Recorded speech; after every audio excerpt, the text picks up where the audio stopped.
Welcome to Read It Kids. Thanks for joining me for our book today. Feel free to follow along or just sit back and listen to the story. I hope you enjoy it. Skippy Jon Jones, Class Action by Judy Schachner. Skippy Jon Jones was just dying to go to school, and nobody, not even his mama, was going to stop him. But she did, by the scruff of his neck. "School is for the dogs," stated Mama Junebug Jones emphatically. "They're unruly and drooly," she added dramatically. "Just listen to that barking. Those hounds sound ferocious. Plus, a bus full of dog breath would smell so atrocious. Good golly, Pop Lolly, it's such a no-brainer. If there is a good dog, it's because of its trainer." His mama gently nudged her nugget into his room. Then she added, "You're Skippy Jon Jones, a smart Siamese cat. Take a look in the mirror if you don't believe that." "He looks in the mirror every day," said his sisters, Jezebel, Jillyboo, and Jujubee. "But all he sees are Chihuahuas." "Arf, arf," barked Jujubee. After his family left him to think, the Chihuahua did exactly what his mama suggested.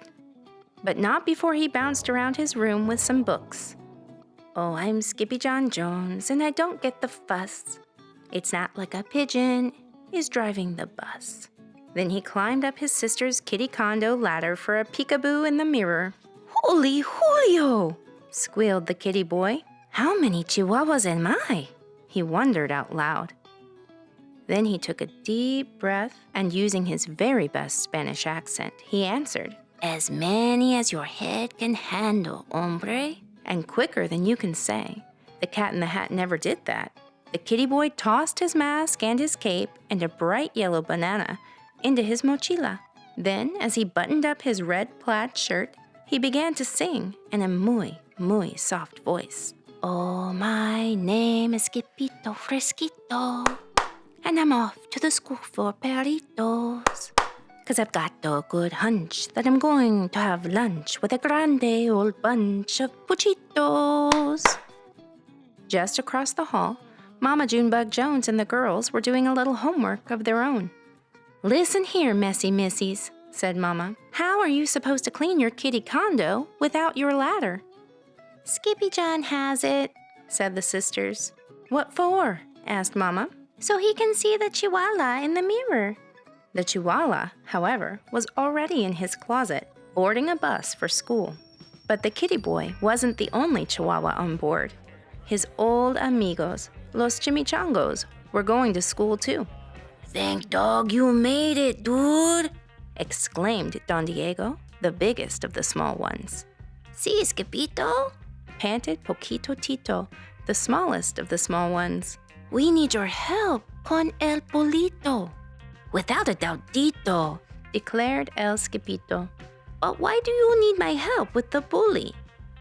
"Because he is a perro mezquino," declared Don Diego, "who parenas around the escuela in a tazalita." "He spins around the school in a tiny teacup?" exclaimed the kitty boy in shock. "Si, dude," added Don Diego. "He growls and howls and wears a suerte de lana también." "Not the wool sweater," said Skippito. "Uh-huh," agreed Poquito Tito, trembling. "He is a woolly bully." There wasn't a dog worth his biscuits who didn't fear the woolly bully. So it wasn't a surprise when a potent puff of panic poofed out the gatito's tail. And all that puffiness inspired the puchitos to sing. "Oh, Puffy, Puffu, Puffito, we know you can do it, Skippito. Let's unravel his sweater and knit something better. We'll show that old woolly bullito." But there was no turning back now. The doggies had arrived at school. A moment later, the principal, a poodle with very high standards, appeared with a bucket of balls and a whistle. First, she blew. Then she threw. "Go fetch!" barked Mrs. Begalot. Then every dog, big and small, chased a ball down the hall and into their classrooms, except for Skippito. He got carried along by the river of rovers and landed in art class, where he drew his best ever double doggy doodle. "I've never seen a pup do that before," said Mrs. Houndler, the art teacher. Then he trotted over to the music room and bayed like a beagle for the canine chorus. "Bow wow!" woofed Mr. Muzzletuff. "What a pair of ears!" After music came math, where Skippy stunned Mrs. McDrueler with his counting skills. 2, 3, 5, 7, 11. At the bell, the amigos followed their noses into the library. Not even a bowl full of frijoles smelled as delicious as the scent of books waiting to be read. "I lick libros," declared El Skippito Fresquito, the great reader Ito. "I like books too," whispered Leonora Lapsitter, the librarian, from behind the bookcase. The kitty boy was the last to leave the library, so he had to race right over to French class with Monsieur Fousset. "Can you say cheese?" asked the teacher. "Oui, oui," said the poodles. "Fromage?" "Si, si," said Skippito. "Queso!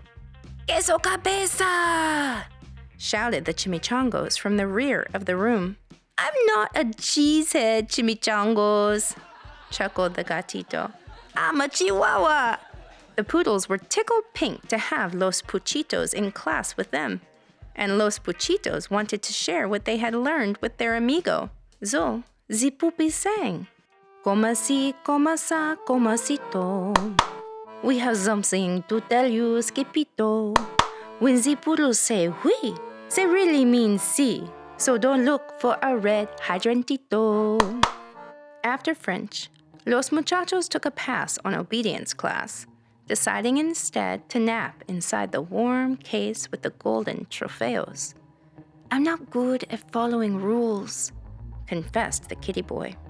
"What dog is, dude?" quipped Don Diego. But just then, the gatito heard a gut-girdling growl that shook the entire escuela, perhaps the whole planeta. "Holy heartburn!" hollered Skippito. "Was that my tummy?" "No, that is the bellow of the woolly bulito," said Poquito Tito with a shiverito. The gruesome grumble grew louder, and along with it came the rattle and plink of the terrible Tazalita. It was spinning wildly, right under his nose, circling like a polka-dotted shark. "Ándale!" declared Don Diego. "Get out your duds, dude!" But Skippito was too frozen with fear to unpack his mochila, so his amigos did it for him, helping to change their chico into El Skippito Fresquito, complete with mask, cape, and banana. "Why the plátano, dude?" asked Pintolito. "It's my snackito," replied the gatito. "Will you share it with me and Tito?" "Yes, indeedo," agreed Skippito. Then, woof chugga-lucka-lucka, woof chugga-lucka-lucka, every doggy leaped out of the case and latched on to the turbocharged Taza. This caused the cup to spin wildly out of control, some of the chicos just hanging on by a tail. "Estoy mareado," cried Skippito. "You are not dizzy, dude. You're green," yipped the doggies. The whirling dervish of a dog-filled teacup cut a mean path of destruction past the principal's office and spun straight on into the lunch bunch like a bowling ball. "Strikeito!" shouted the Puchitos. And strike it did. Smash, crackle, and pop! The twirling Tazalita crashed right into a table and broke apart, exposing the ferocious Fuzzy for what he really was, a teeny tiny itsy-bitsy wool-wearing teacup Chihuahua. "Dude," declared Skippito, "you're no bigger than a bugito." But the Buguito's only reply was a gut-girdling growl, greater than the hounds had ever heard before. "Is that your tummy?" asked Skippito. "Sí," replied the bolito. "Tengo mucho hambre." "I am hungry too," agreed the gatito. "But you can have my plátano." This act of kindness made the chimichangos pull out their jump rope right in the middle of the mess. Peanut butter and belly buttons, chunky cherry pits, the woolly bully's taza has broken into bits. Wiggle woggle, jelly on the toast. He's not a woolly bully, he's just hungrier than most. Just then, Mrs. Begalot stomped into the lunchroom. "I smell a cat," she bellowed. "That cat better scat." Then out came the whistle. First she blew, and then she threw a bright yellow ball down the hall, which every dog, big and small, began to chase, except for Skippito. He wasn't chasing the ball. He was running for his life. First, Skippy tripped. Then he slipped on the banana peel and slid straight out of his closet and back into the arms of his Mama Junebug Jones. "What in the woolly white willies have you been up to, Mr. Whistle Whiskers?" asked Mama. "He broke my teacup," whined Jillyboo. "And he ate my banana," complained Jezebel. "That's 'cause he went to school with the Chihuahuas," explained Jujubee. Later that night, after every fuzzy fell asleep, the kitty boy was good for one last bounce. "Oh, I'm Skippy Jon Jones, and I couldn't say it better. A dog is not a bully just because he wears a sweater." Then he bounced over to his mama and gave her a beso, a kiss she felt straight through the layers of her quilt. "Good night, little dipper," said the very sleepy mama. "Good night, mama," said the very sleepy kitten. Thanks for joining us in reading Skippy Jon Jones' Class Action. Can you blame this kitty boy for wanting to go to school?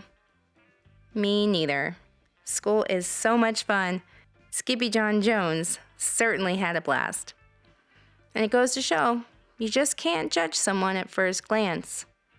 As Skippy said, a dog is not a bully just because he wears a sweater. Being woolly doesn't make a dog a bully.